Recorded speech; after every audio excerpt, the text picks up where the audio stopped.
Welcome to Harshit institute.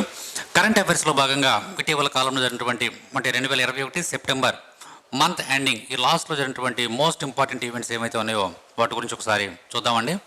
మనం రెగ్యులర్గా alternate డేస్లో మనం కరెంట్ అఫైర్స్ గురించి చెప్పుకోవడం జరుగుతుంది. తప్పనిసరిగా ప్రతి ఒక్కరు కూడా ఈ వీడియోస్ ఫాలో అవుతూ ఉండండి.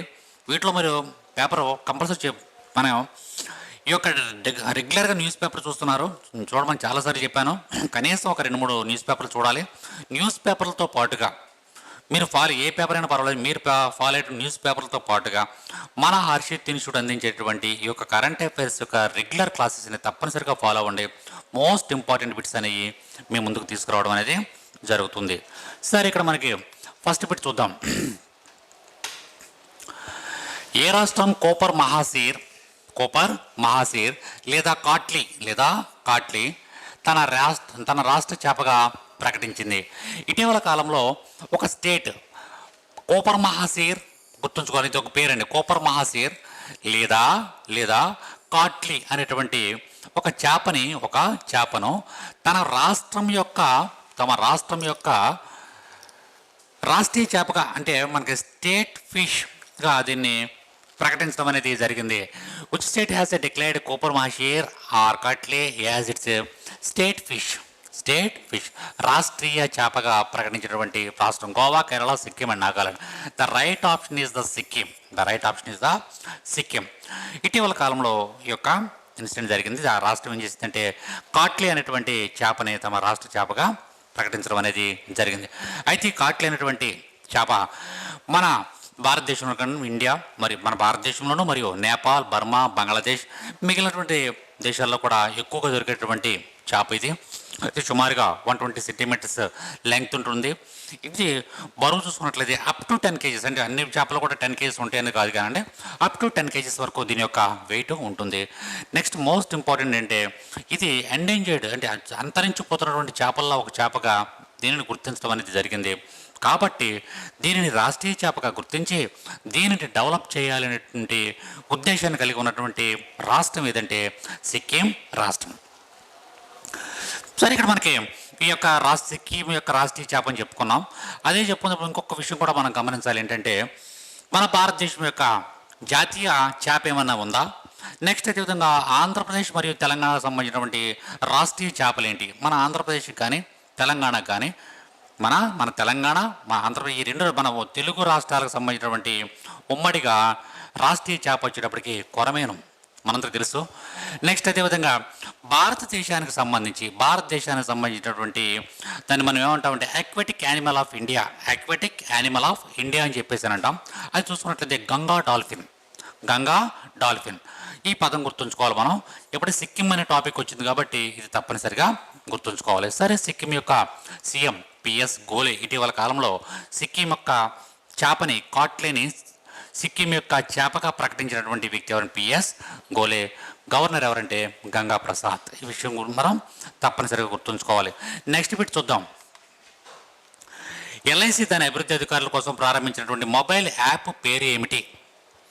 ఇటీవల కాలంలో life insurance corporation of India తమ యొక్క అభివృద్ధి అధికారుల కోసం డెవలప్మెంట్ ఆఫీసర్స్ ఉంటారు కదండి. అభివృద్ధి అధికారులు అంటే ఎల్ఐసి డెవలప్మెంట్ ఆఫీసర్. ఈ యొక్క డెవలప్మెంట్ ఆఫీసర్స్ కోసం ఒక మొబైల్ యాప్ని ఏర్పాటు చేసింది. ఆ యొక్క మొబైల్ యాప్ యొక్క పేరు ఏమిటి అనేది ఇక్కడ మనకి ప్రశ్న. మరొకసారి చూద్దాం. LIC life insurance corporation of India ఇటీవల కాలంలో తమ అభివృద్ధి అధికారుల కోసం, అంటే డెవలప్మెంట్ ఆఫీసర్ల కొరకు ఇటీవల కాలంలో ఒక మొబైల్ యాప్ని విడుదల చేసింది. ఆ మొబైల్ యాప్ యొక్క పేరు ఏమిటి అని ఇక్కడ మనకు ప్రశ్న. ద రైట్ ఆప్షన్ ఇస్ ప్రగతి అనేది ఆ ఎల్ఐసి యొక్క మొబైల్ యాప్. ప్రగతి అంటే అర్థం ఏంటంటే మనకి performance review application, growth and trend indicator. మరలాసారి చెప్తాను చూడండి. Pragati means performance review application, growth and trend indicator అనేది ప్రగతి యొక్క అబ్రివేషన్గా మనం చూసుకోవాలి. అంటే ఎల్ఐసి డెవలప్మెంట్ ఆఫీస్ సంబంధించినటువంటి ఎటువంటి ప్రాబ్లమ్స్ అన్ని సాల్వ్ చేయడం కానీ, వాళ్ళ సజెషన్స్ ఇవ్వడం కానీ, వాళ్ళ యొక్క డేటాని సేకరించడం, ప్రతి ఒక్క విషయంలోనూ వాళ్ళకి ఎంతో సపోర్టివ్గా ఉండడానికి ఎల్ఐసి ఏర్పాటు చేయబడిన ఒక కొత్త మొబైల్ యాప్ ఏదంటే ప్రగతి. సరే ఇక్కడ మనకి ఎల్ఐసి అనగానే ఎల్ఐసి యొక్క హెడ్ క్వార్టర్ ఎక్కడ ఉందో చూసుకోవాలి మనం. ఎల్ఐసి యొక్క లైఫ్ ఇన్సూరెన్స్ కార్పొరేషన్ యొక్క హెడ్ క్వార్టర్ ముంబై. ఎల్ఐసి యొక్క చైర్మన్ ఎంఆర్ కుమార్, చాలాసార్లు చెప్పుకున్నాం మనం. ఎల్ఐసి యొక్క chairman present chairman MR Kumar. 1956 September 1న ఎల్ఐసి అనేది ఏర్పడింది. కాబట్టి అసలు ఎల్ఐసి అని రాగానే ఎల్ఐసి ఎప్పుడు ఏర్పడింది? 1956 సెప్టెంబర్ 1. నెక్స్ట్ దానికి హెడ్ క్వార్టర్ ఎక్కడ ఉంది? ముంబైలో ఉంది. దాని యొక్క ప్రజెంట్ చైర్మన్ ఎవరు? ఎల్ఐసి యొక్క ప్రజెంట్ చైర్మన్ ఎవరు? ఎంఆర్ కుమార్. నెక్స్ట్ వాళ్ళ యొక్క యాప్ ఏంటి? ప్రగతి. ప్రగతి అంటే ఏంటి? Performance review application growth and trend indicator అది ప్రగతి అని గుర్తుంచుకోవాల్సి ఉంటుంది. అదేవిధంగా మనం చూసుకున్నట్లయితే మరికొన్ని ఇంపార్టెంట్ బిట్లు చూసుకున్నట్లయితే మనకి నెక్స్ట్ బిట్గా భారతదేశం 70వ చెస్ గ్రాండ్ మాస్టర్ ఎవరు? ఇక్కడ మనకి రీసెంట్గా 17th చెస్ గ్రాండ్ మాస్టర్ వచ్చాయండి. అంతకుముందు 69th గురించి మనం చెప్పుకున్నాం. 69th గురించి మనం చెప్పుకోవడం జరిగింది గతంలో. నెక్స్ట్ భారతదేశానికి మొట్టమొదటి గ్రాండ్ మాస్టర్ ఎవరు? అసలు ఈ చెస్లో ఎక్కువ ప్రావీణ్యం అంటే ఎక్కువ మంది చెస్ ప్లేయర్స్ కలిగినటువంటి దేశం ఏది? నెక్స్ట్ అదేవిధంగా చెస్ అనేది ఎక్కడ పుట్టింది? చెస్ అనే మన భారతదేశంలో ఉన్నటువంటి మొట్టమొదటి చెస్ గ్రాండ్ మాస్టర్ ఎవరు? ఈ విషయాలు కూడా బ్రీఫ్గా చూద్దాం. సరే ఇక్కడ మనకి ఫస్ట్ చూసుకున్నట్లయితే 70వ చెస్ గ్రాండ్ మాస్టర్ ఎవరు చూసుకున్నట్లయితే ఆర్ రాజా రిత్విక్ అనే వ్యక్తి. ఇతను 70వ చెస్ గ్రాండ్ మాస్టర్. 70వ చెస్ గ్రాండ్ మాస్టర్. మరి హర్షిత్ రాజా గతంలో చెప్పుకున్నాం మనం. హర్షిత్ రాజా ఇతను 69వ చెస్ గ్రాండ్ మాస్టర్గా మనం చెప్పుకోవడం అనేది జరిగింది. గతంలో చెప్పాం మనం 69వ గ్రాండ్ మాస్టర్ ఎవరంటే హర్షిత్ రాజా. హర్షిత్ రాజా బిలాంగ్స్ టు మహారాష్ట్ర. సరే ఇక్కడ మనకి ప్రపంచంలో number one chess grand master ఎవరు? ప్రపంచంలోనే నెంబర్ 1 చెస్లో ఫస్ట్ ప్లేస్లో ఉన్నటువంటి వ్యక్తి ఎవరు అంటే Magnus Carlsen. He belongs to Norway. అతని యొక్క పాయింట్లు చూసుకుంటే 2855 పాయింట్స్తో ప్రపంచంలోనే అగ్రగామిగా ఉన్నటువంటి వ్యక్తి నార్వేకు చెందినటువంటి మాగ్నస్ కార్ల్సన్. అదేవిధంగా భారతదేశంలో మొట్టమొదటి chess grand master Viswanathan Anand మొట్టమొదటి చెస్ గ్రాండ్ మాస్టర్గా మనం చెప్పుకుంటాం. నెక్స్ట్ అదేవిధంగా చూసుకున్నట్లయితే మనకి అసలు చెస్ అనేది ఎక్కడ పుట్టింది? చెస్ అనేది మన భారతదేశంలో పుట్టింది. చెస్ అనేది ఈ చదరంగం అంటాం కదా మనం. ఈ చదరంగం అనేది ఎక్కడ పుట్టింది అంటే భారతదేశంలో పుట్టింది. నెక్స్ట్ చెస్ ప్లేయర్స్ ఎక్కువగా కలిగినటువంటి దేశం ఏదంటే రష్యా. చెస్ ప్లేయర్స్ పుట్టిందేమో భారతదేశం, ఎక్కువ మంది ప్లేయర్స్ ఉన్నటువంటిదేమో రష్యా. ఫస్ట్ నెంబర్ 1 ప్లేయర్ ఎక్కడున్నాడంటే నార్వేలో ఉన్నాడు. నార్వేలో ఉన్నాడు. నెక్స్ట్ 69వ వాడేమో హర్షిత్ రాజా. నెక్స్ట్ చూసుకున్నట్లయితే 70వ వాడు ఎవరంటే మనకి ఇప్పుడు మనం చెప్పుకుంటున్నటువంటి రాజా రిత్విక్ అనేటువంటి వ్యక్తి. అతను 70వ వ్యక్తిగా మనం ఇటీవల కాలంలో హంగేరీలో జరిగినటువంటి టోర్నమెంట్లో వెజర్ కేర్సో అనేటువంటి టోర్నమెంట్స్లో ఇతను సాధించిన పాయింట్లకు గాను 2500 పాయింట్లు పైపడి వచ్చాడు. కాబట్టి ఇతనికి గ్రాండ్ మాస్టర్ హోదా ఇవ్వడం అనేది జరిగింది. సరే ఇక్కడ బాగానే ఉంది మనకి. చెస్ అంటే ఇటీవల కాలంలో 70వ వ్యక్తి రాజా రిత్విక్ అని చెప్పుకుంటున్నాం. ఇదంతా బాగా. అసలు చెస్ గురించి చెస్ డే ఏమైనా ఉందా? ఇంటర్నేషనల్ చెస్ ఫెడరేషన్ వారు ఏర్పాటు చేసినటువంటి అంటే వాళ్ళ ద్వారా ఏర్పాటు చేసినటువంటి ఒక చెస్ డే అనేటువంటిది ఏమన్నా ఉందా ప్రపంచానికంటే? World chess day is July 20th. బాగా గుర్తుంచుకోవాలండి. జూలై 20th అనేది world chess day. July 20th అనేది వరల్డ్ చెస్ డేగా మనం గుర్తుంచుకోవాలి. ఎవరు దీన్ని డిసైడ్ చేశారు అంటే జనరల్ అసెంబ్లీ, యుఎన్జిఏ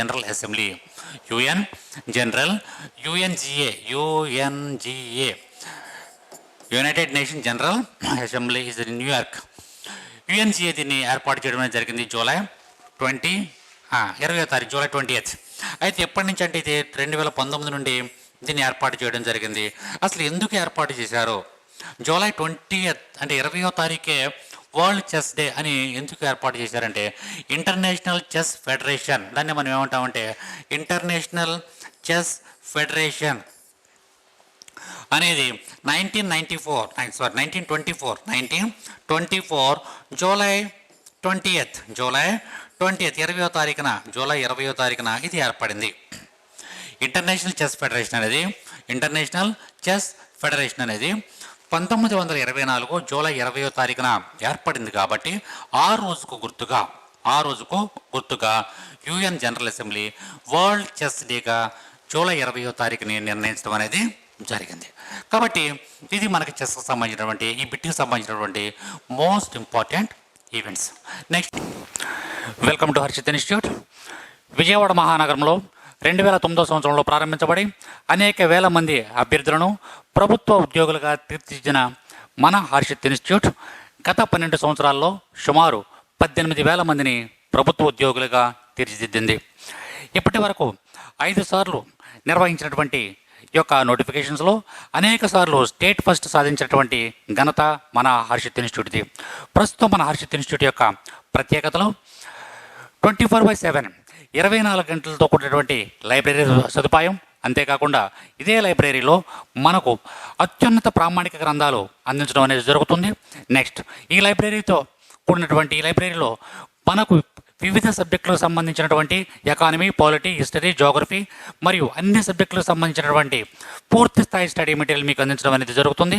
అంతేకాకుండా జాయిన్ అయిన ప్రతి అభ్యర్థికి పూర్తి స్టడీ మెటీరియల్ మరియు అభ్యర్థి ఏ ఎగ్జామ్ అయితే రాయకపోతున్నాడో ఆ ఎగ్జామ్కు సంబంధించినటువంటి సిలబస్ ప్రతి ఒక్కరికి అందించడం అనేది జరుగుతుంది. అంతేకాకుండా స్టేట్ ఫ్యాకల్టీ మన ఇన్స్టిట్యూట్లో బోధించేటటువంటి ప్రతి ఫ్యాకల్టీ కూడా economy, polity, arithmetic and reasoning తదితర సబ్జెక్టులకు సంబంధించినటువంటి ప్రతి ఫ్యాకల్టీ కూడా ఎంతో అనుభవము, అంకితభావము కలిగినటువంటి ఫ్యాకల్టీ మన యొక్క ఇన్స్టిట్యూట్లో ఉండడం అనేది జరుగుతుంది. అంతేకాకుండా మన ఇన్స్టిట్యూట్ యొక్క మరొక ప్రత్యేకత డైలీ టెస్టులు నిర్వహించడం మరియు వీక్లీ, మంత్లీ ఎగ్జామ్స్ నిర్వహించి ఆయా ఎగ్జామ్స్ నందు బహుమతి ప్రదానం చేయడం అనేది మన ఇన్స్టిట్యూట్ యొక్క ప్రత్యేకత. అంతేకాకుండా నాన్ మ్యాథ్స్ స్టూడెంట్స్ ఎవరైతే ఉన్నారో వాళ్ళపై ప్రత్యేక శ్రద్ధ చూపించడం, నెక్స్ట్ వాళ్ళకి ప్రత్యేక తరగతులు నిర్వహించడం అనేది జరుగుతుంది. తప్పనిసరిగా మీరు ఒక్కసారి మన హర్షిత్ ఇన్స్టిట్యూట్ని ఒక్కసారి సందర్శించండి. హర్షిత్ ఇన్స్టిట్యూట్లో ఉన్నటువంటి ప్రతి అంశాన్ని క్షుణ్ణంగా అవగాహన చేసుకోండి. మరియు ప్రస్తుతం ఎవరైతే హర్షిత్ ఇన్స్టిట్యూట్లో ఉన్నారో ఆ యొక్క విద్యార్థుల్ని వాకప్ చేయండి. మన యొక్క పరిస్థితుల గురించి అవగాహన చేసుకున్న తర్వాతే మన యొక్క హర్షిత్ ఇన్స్టిట్యూట్లో జాయిన్ అవ్వమని కోరడం జరుగుతుంది.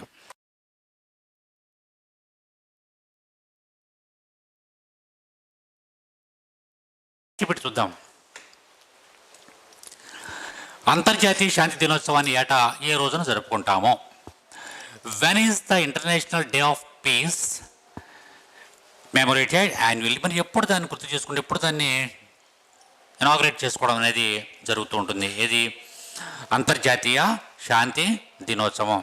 ఇక్కడ మనకి ఇది ఎవరి చేత ఏర్పాటు చేయబడింది? అంటే యుఎన్ఓ, యునైటెడ్ నేషన్స్ ఆర్గనైజేషన్ చేత ఏర్పాటు చేయబడింది. సెప్టెంబర్ 21 అనేది ప్రపంచ శాంతి లేదా అంతర్జాతీయ శాంతి దినోత్సవంగా మనం చెప్పుకుంటాం. దీని యొక్క థీమ్ చూసుకున్నట్లయితే recovering better for an equitable and sustainable world అనేది దీని యొక్క థీమ్గా మనం చెప్పుకోవచ్చు. నెక్స్ట్ బిట్ చూసుకున్నట్లయితే గ్లోబల్ ఇన్నోవేషన్ ఇండెక్స్ 2021లో భారతదేశం యొక్క ర్యాంక్ ఎంత? గ్లోబల్ ఇన్నోవేషన్ ఇండెక్స్ 2021లో భారతదేశం యొక్క, దీన్ని మనం ఏమంటే గ్లోబల్ ఇన్నోవేషన్ ఇండెక్స్.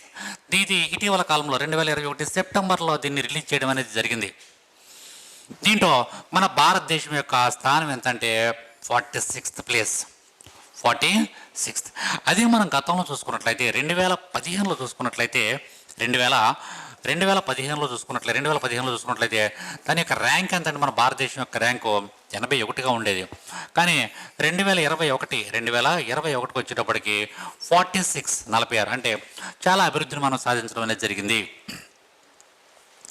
ఆ నెంబర్ తగ్గుతుంది అంటే మన యొక్క ఇండెక్స్లో మన యొక్క పెర్ఫార్మెన్స్ బాగుందని చెప్పేసి మనం తెలుసుకోవాలి. సరే, దీంట్లో 132 దేశాలకు సంబంధించినటువంటి వాళ్ళ యొక్క ఎకానమీస్ అన్నింటిని కూడా అబ్జర్వ్ చేసిన తర్వాత ఈ గ్లోబల్ ఇన్నోవేషన్ ఇండెక్స్ని డిసైడ్ చేయడం అనేది జరిగింది. సరే, ఇక్కడ మనకి ఈ గ్లోబల్ ఇన్నోవేషన్ ఇండెక్స్ అనేదాన్ని ఈ లిస్ట్ని ఎవరు ప్రకటిస్తారు? ఈ లిస్ట్ను ప్రకటించేవారు ఎవరంటే యునైటెడ్ నేషన్స్ ఏజెన్సీ అయినటువంటి డబ్ల్యూఐపిఓ, యుఎన్ఓ యొక్క ఆర్గనైజేషన్ అండి. యుఎన్ఓ ఆర్గనైజేషన్ అయినటువంటి డబ్ల్యూఐపిఓ, యుఎన్ఓకి చెందినటువంటి WIPO, world intellectual property organisation, world intellectual property organisation అనేటువంటి సంస్థ. ఇది దేనికి చెందినటువంటి యుఎన్ఓ. ఇది ఏం చేస్తుందంటే ప్రతి సంవత్సరం కూడా గ్లోబల్ ఇన్నోవేషన్ ఇండెక్స్, అంటే ఆర్థిక వ్యవస్థలు ఏ విధంగా ఉన్నాయి ఒక దేశం యొక్క, వాళ్ళ ఇన్నోవేషన్ ఏ విధంగా ఉంది, వాళ్ళు ఏ విధంగా టెక్నాలజీ పరంగా డెవలప్ అవుతున్నారో అనే విషయాలని కూడా ఇది ప్రకటించడం జరిగింది. భారతదేశం యొక్క స్థానం ఎంత అంటే 46th ర్యాంక్. సరే, మరి ఫస్ట్, సెకండ్, థర్డ్ ఏంటి? ఫస్ట్ చూసుకున్నట్లయితే మనకి స్విట్జర్లాండ్, ఫస్ట్ ఇది Switzerland, second Sweden, third USA and UK. కాబట్టి ఇక్కడ మనకి ఆ యొక్క కంట్రీస్ యొక్క పేర్లు వరుస చూసుకున్నట్లయితే first place Switzerland, second Sweden, US and UK అని ఈ టాప్ పొజిషన్లో ఉండడం అనేది జరుగుతుంది. సరే, ఇక్కడ వరకు మన బాగానే ఉంది. గ్లోబల్ ఇన్నోవేషన్ ఇండెక్స్ భారతదేశం 40, గతంలో చూసుకున్నట్లయితే 81వ ర్యాంక్ అన్నాం 2015లో. తర్వాత మెల్లి పుంజుకుంటూ ఒక మంచి పొజిషన్కి వచ్చాం, మనం 46కి వచ్చాం. దీనికి ప్రధాన కారణం ఏంటంటే మన భారతదేశంలో ఆటమిక్ ఎనర్జీని బాగా ఉపయోగించుకుంటున్నాం, సైన్స్ అండ్ టెక్నాలజీ బాగా డెవలప్ అయింది, స్పేస్లో కూడా మంచి ప్రయోగాలు చేస్తున్నాం, అనేక రకాలుగా మనకి టెక్నాలజీని ఉపయోగించుకుని లేటెస్ట్ ఇన్నోవేషన్స్ అన్నీ కూడా మనం కనిపెట్టడం ద్వారా మన యొక్క స్థానాన్ని మనం మెరుగుపరుచుకోవడం అనేది జరిగింది. సరే, ఇక్కడ బాగానే ఉంది. మన ఇక్కడ ఈ యొక్క జిఐఐ ఉంది. జిఐఐ కాకుండా ఐఐఐ అని ఉంటుంది. ఐఐఐ, ఇక్కడ ఐఐ అంటే ఇండియన్ ఇన్నోవేషన్ ఇండెక్స్. ఇక్కడ ఐఐఐ ఇండియన్ ఇన్నోవేషన్ ఇండెక్స్ అంటే ఏంటి? Indian innovation index. ఇక్కడ మనకి ట్రిపుల్ ఐ, దీన్ని ఎవరు రిలీజ్ చేస్తారు? ఈ యొక్క ట్రిపుల్ ఐని రిలీజ్ చేసేవారు ఎవరంటే నీతి ఆయోగ్. మనందరికీ తెలుసు, థింక్ ట్యాంక్ అనే నీతి ఆయోగ్ దీన్ని రిలీజ్ చేయడం జరిగింది, ఇండియన్ ఇన్నోవేషన్ ఇండెక్స్. దాని ప్రకారం చూసుకున్నట్లయితే ఇక్కడ మనకి యూనియన్ టెరిటరీస్లో మనకి ఢిల్లీ, చండీగఢ్ అనేవి ప్రథమ స్థానాల్లో ఉండడం అనేది జరుగుతుంది. అదేవిధంగా హిల్ అంటే కొండ ప్రాంతాలకు చెందినటువంటి రాష్ట్రాలు సపరేట్గా లిస్ట్ ఇచ్చారండి. కొండ ప్రాంతాలకు చెందినటువంటి రాష్ట్రాలు చూసుకున్నట్లయితే హిమాచల్ ప్రదేశ్ అనేది టాప్ మోస్ట్ పొజిషన్లో ఉండడం అనేది జరిగింది. అలా కాకుండా టోటల్గా చూసుకున్నట్లయితే టాప్ పొజిషన్ ఉన్నటువంటి రాష్ట్రం ఏంటంటే Karnataka, second place Maharashtra, third place Tamil Nadu. కాబట్టి ఇక్కడ మనకి first Karnataka, Maharashtra, Tamil Nadu Indian innovation index. ఇదేమో global innovation index, Indian innovation index. దీన్ని రూపొందించిన వారేమో డబ్ల్యూఐపిఓ, యుఎన్ఓకి చెందినటువంటి డబ్ల్యూఐపిఓ. దీన్ని రూపొందించిన వారు ఎవరంటే మనకి నీతి ఆయోగ్ అనేటువంటి సంస్థ. దీన్ని మనందరూ తెలుసు, నీతి ఆయోగ్ ఎకానమీలో ఉంటుంది. నీతి ఆయోగ్ దీన్ని రూపొందించడం జరిగింది. దాని ప్రకారం చూసుకున్నట్లయితే first place Karnataka, second place చూసుకున్నట్లయితే మహారాష్ట్ర, థర్డ్ ప్లేస్ చూసుకున్నట్లయితే తమిళనాడు, కర్ణాటక, మహారాష్ట్ర, తమిళనాడు.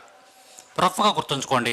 ఇవి ఈ యొక్క ఇండెక్స్లో స్థానం సంపాదించి రీసెంట్గా 2021 సెప్టెంబర్లో యొక్క డేటా. ఇటువంటి డేటాని కంపల్సరీ ఎగ్జామినేషన్ పాయింట్ ఆఫ్ వ్యూలో అడుగుతాడు. తప్పనిసరిగా మీరు ఈ యొక్క డేటాని చూడండి. నెక్స్ట్ బిట్ చూద్దాం. 2021 ఎమ్మీ అవార్డులో అత్యుత్తమ డ్రామా సిరీస్ని గెలుచుకున్న ప్రోగ్రామ్ ఇది.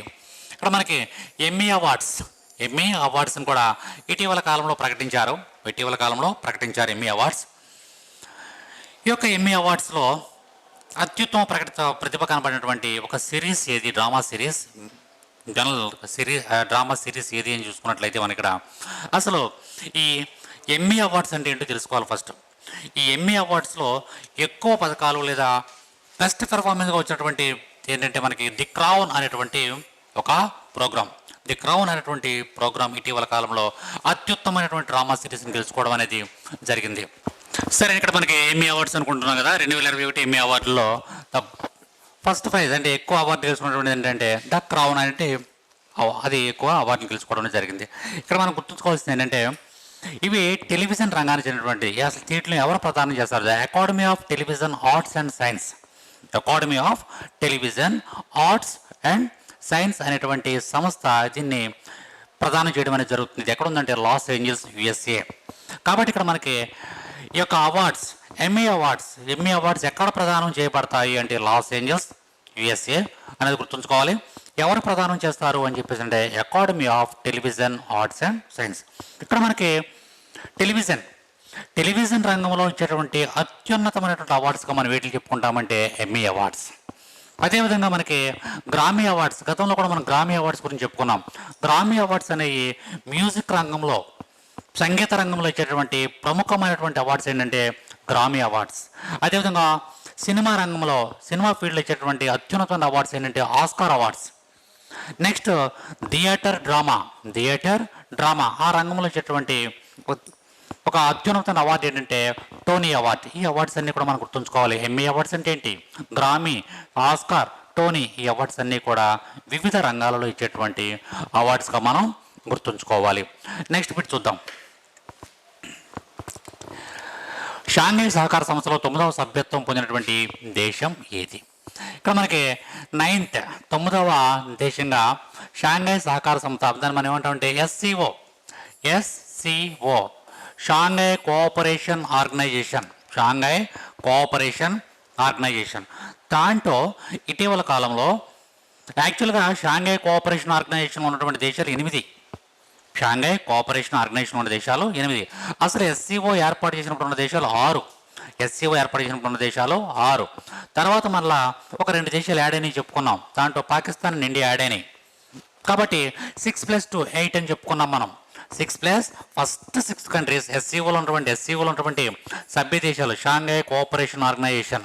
దాని యొక్క హెడ్ క్వార్టర్ ఎక్కడ ఉందంటే బీజింగ్లో ఉంది. చైనా బీజింగ్లో ఉంది. సరే, ఫస్ట్ ఇది ఏర్పాటు చేసినప్పుడు ఉన్నటువంటి సభ్య దేశాల సంఖ్య 6 +2 2017లో +2 వచ్చినాయి. ఈ 2 ఏంటంటే మనకి ఇండియా ఒకటి, రెండోది ఏంటంటే మనకి పాకిస్తాన్. ఈ 2 కూడా యాడ్ అయినాయి. So total 8 countries. కానీ ఇప్పుడు మరలా +1 ఇంకొక దేశం యాడ్ అయింది. ఆ యాడ్ అయిన దేశం ఏదంటే ఇరాన్ అనేటువంటి దేశం ఇటీవల కాలంలో అది కొత్త దేశంగా అదే ఎస్సీఓలో దాన్ని ఎడిషనల్గా జాయిన్ అవ్వడం అనేది జరిగింది. ఇరాన్ యొక్క క్యాపిటల్ ఏంటి? టెహరాన్. ఇరాన్ యొక్క కరెన్సీ ఇరానియన్ రియాల్. ఇక్కడ మనకి ఇరాన్ యొక్క ప్రెసిడెంట్ చూసుకున్నట్లయితే ఇబ్రహీం రైసీ ఆయన ఎట్ ప్రెసిడెంట్ ఇరాన్ యొక్క ప్రెసిడెంట్గా ఉండడం అనేది జరుగుతుంది. నెక్స్ట్ అదేవిధంగా గ్లోబల్ ఇన్నోవేషన్ ఇండెక్స్ 2021లో ఏ దేశం అగ్రస్థానంలో ఉంది? ఇంతకుముందు మనం చెప్పుకున్నాం, జస్ట్ ఒక 5 minutes క్రితం మనం చెప్పుకున్నాం. వాటిలో చూసుకున్నట్లయితే the first place is in Switzerland. Global innovation ఇండెక్స్లో మొదటి స్థానంలో ఉన్నటువంటి దేశం ఏదంటే మనకి స్విట్జర్లాండ్. సెకండ్ దేశం ఏం చెప్పుకున్నాం అంటే స్విట్జర్లాండ్ తర్వాత సెకండ్ మనం ఏం చెప్పుకున్నామంటే స్వీడన్. రెండో దేశంగా స్వీడన్ చెప్పుకున్నాం. తర్వాత థర్డ్ దేశంగా మనం ఏం చెప్పుకున్నాం అంటే యుఎస్ చెప్పుకున్నాం. తర్వాత ఫోర్త్ కంట్రీగా మనం ఏం చెప్పుకున్నాం అంటే యూకే అని చెప్పుకోవడం అనేది జరిగింది. కాబట్టి స్విట్జర్లాండ్, స్వీడన్, యుఎస్, యూకే ఇవన్నీ కూడా గ్లోబల్ ఇన్నోవేషన్ ఇండెక్స్లో ఇచ్చినటువంటి కంట్రీస్. జస్ట్ మనం ఇప్పుడే డిసైడ్ చేసి వాటి గురించి చెప్పుకోవడం జరిగింది. మరలా వాటి గురించి ఒకసారి చూడండి. నెక్స్ట్ బిట్ చూద్దాం. భారత్ ఇండోనేషియా 3వ ఎడిషన్ నావికా విన్యాసంలో పాల్గొంటున్నాయి. ఓకే, దానికి గల పేరేంటి? ఇక్కడ మనకి భారతదేశం మరియు ఇండోనేషియా ఒక నేవల్ ఎక్సర్సైజ్ చేస్తున్నాయి. నేవల్ ఎక్సర్సైజ్ రీసెంట్గా చేసినాయి. సెప్టెంబర్ 20, సెప్టెంబర్ 22, సెప్టెంబర్ 20 and 22 మధ్యకాలంలో చేసినాయి ఇండియా అండ్ ఇండోనేషియా. అవి దానికి గల పేరేంటి? 3rd ఎడిషన్, 3వసారి చేస్తున్నాయి ఇలాగా భారతదేశము మరియు ఇండోనేషియా. ఈ యొక్క దానికి గల పేరు ఏంటి? వాటిలో మనం చూసుకున్నట్లయితే సింబెక్స్ ఒకటి చూసుకున్నట్లయితే మనకి ఇక్కడ ఏంటంటే సింబెక్స్ ఫస్ట్ చూసుకున్నట్లయితే ఇక్కడ పడుతుంది. ఇక్కడ సింబెక్స్ కాదు, సింబెక్స్ వరుణ మలబార్ ఏమీ కాదండి. ద రైట్ ఆప్షన్ ఇస్ సముద్ర శక్తి. ద రైట్ ఆప్షన్ ఈజ్ సముద్ర శక్తి. ఇండోనేషియా పాల్గొన్నటువంటి నేవల్ ఎక్సర్సైజ్ యొక్క పేరేం పేరంటే సముద్ర శక్తి అని గుర్తుంచుకోవాలి. సరే, ఇక్కడ మనకి సముద్ర శక్తి జరుగుతుంది. ఎప్పుడు జరిగింది, ఎక్కడ జరిగింది చూసుకున్నట్లయితే ఎప్పుడు జరిగింది? సెప్టెంబర్ 20, 22 డేట్ చాలా చాలా ఇంపార్టెంట్ మనకి. సెప్టెంబర్ 22 ఇక్కడ 20వ తారీఖు నుంచి 22 వరకు జరిగినాయి. నెక్స్ట్ భారతదేశం నుంచి, ఇది కూడా చాలా ఇంపార్టెంట్, మనం భారతదేశం నుంచి ఏ యుద్ధ నౌకలు ఆ యొక్క విన్యాసంలో, నావికా విన్యాసంలో ఏ యుద్ధ నౌకలు పాల్గొంటున్నాయి? ఒకటి చూస్తున్నాయి ఐఎన్ఎస్ శివాలిక్, ఐఎన్ఎస్ కడ్మాట్. ఇక్కడ మనకి ఐఎన్ఎస్ శివాలిక్, ఐఎన్ఎస్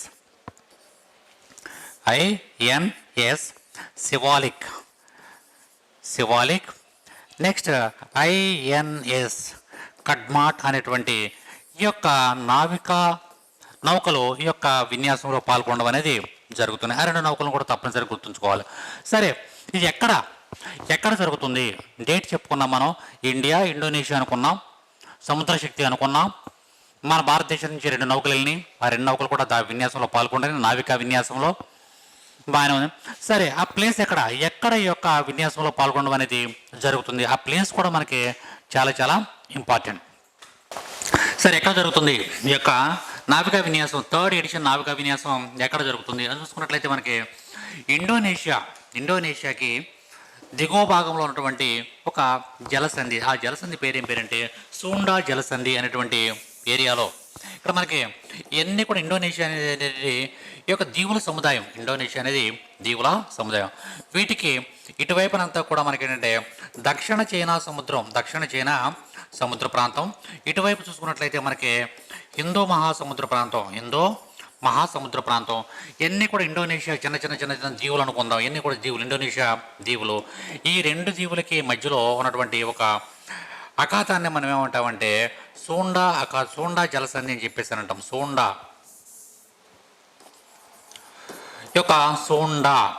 ఈ యొక్క జలసంధి ఈ ప్రాంతంలో, అంటే ఇండోనేషియా పైనుండి ఎలా వచ్చినట్లయితే ఇండోనేషియా ఈ ప్రాంతంలోనూ, మరి ఈ ప్రాంతం మధ్యలో ఉన్నటువంటి, అంటే దక్షిణ చైనా సముద్రానికి హిందూ మహాసముద్రానికి ఈ మధ్యలో ఉన్నటువంటి సూండా అనేటువంటి జలసంధి ఈ ప్రాంతంలో ఈ యొక్క విన్యాసాలు నిర్వహించడం అనేది జరుగుతుంది.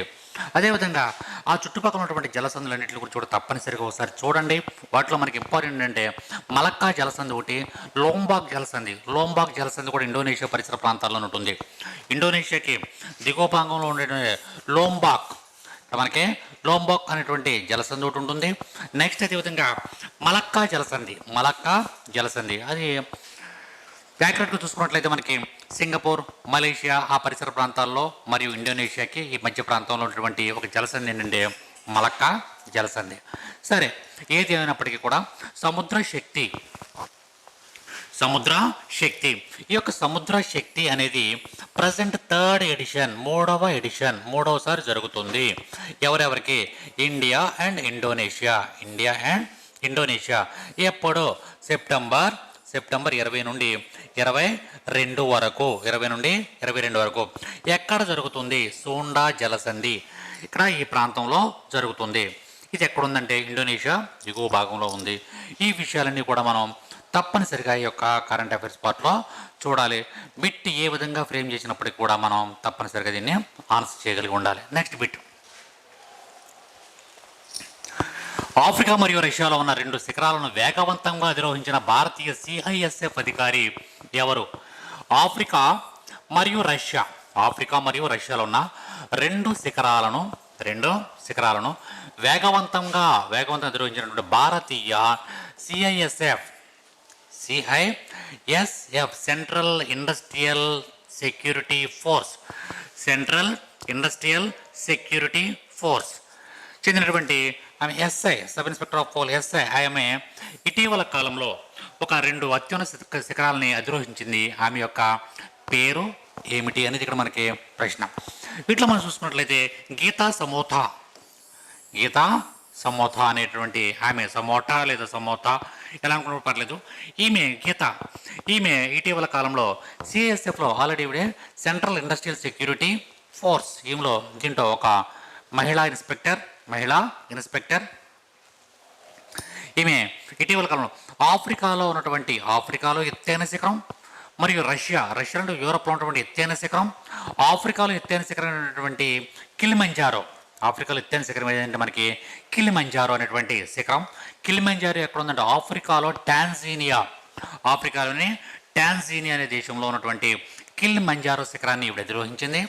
నెక్స్ట్ అదేవిధంగా మనకి రష్యాలో కిలిమంజారో చూసుకుంటే 5895 మీటర్స్ హైట్, అది ఆ శిఖరాన్ని అధిరోహించింది.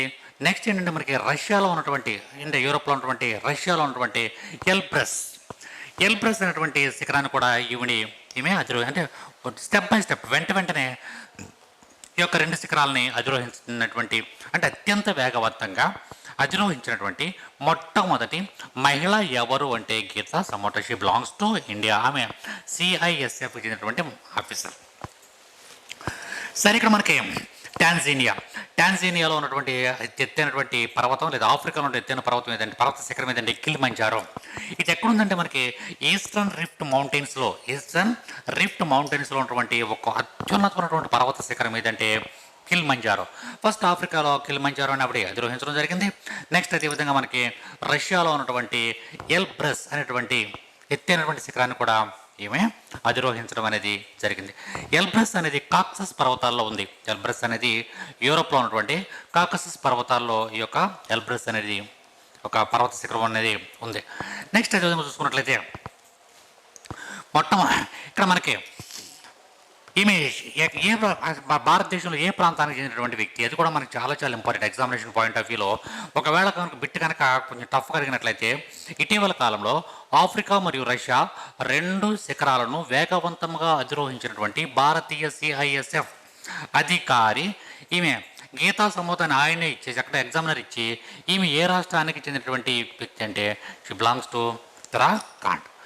కాబట్టి ఉత్తరాఖండ్కి చెందినటువంటి ఇదంతా కూడా డేటా అంతా కూడా తప్పనిసరిగా మనం గుర్తుంచుకోవాల్సి ఉంటుంది.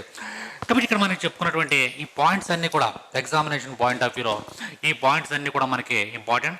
ఫస్ట్ మనం వేగవంతంగా అధిరోహించినటువంటి మహిళ ఎవరు, నెక్స్ట్ సింబెక్స్. ఇక్కడ మనకి చూసుకున్నట్లయితే సింబెక్స్ కాదండి, ఇక్కడ మనకి సముద్ర శక్తి యొక్క ఇంపార్టెన్స్ ఏంటి, ఆ సముద్ర శక్తి ఎక్కడెక్కడ జరిగిందని చూసుకోవాలి మనం. అదేవిధంగా గ్లోబల్ ఇన్నోవేషన్ ఇండెక్స్లో ప్రపంచంలో మొదటి 2-3 స్థానాలు ఉన్నటువంటి దేశాలు ఏవో చూసుకోవాలి. నెక్స్ట్ షాంఘై సహకార సంస్థలో 3వ దేశంగా ఇక్కడ మనకి ఆల్రెడీ మనకి 6+2+1 గుర్తుంచుకోవాలండి. 6+2+1 6 దేశాలు, తర్వాత 2 దేశాలు ప్లస్ ఇంకొక దేశం యాడ్ అయింది, ఆ దేశం పేరేంటో గుర్తుంచుకోవాలి.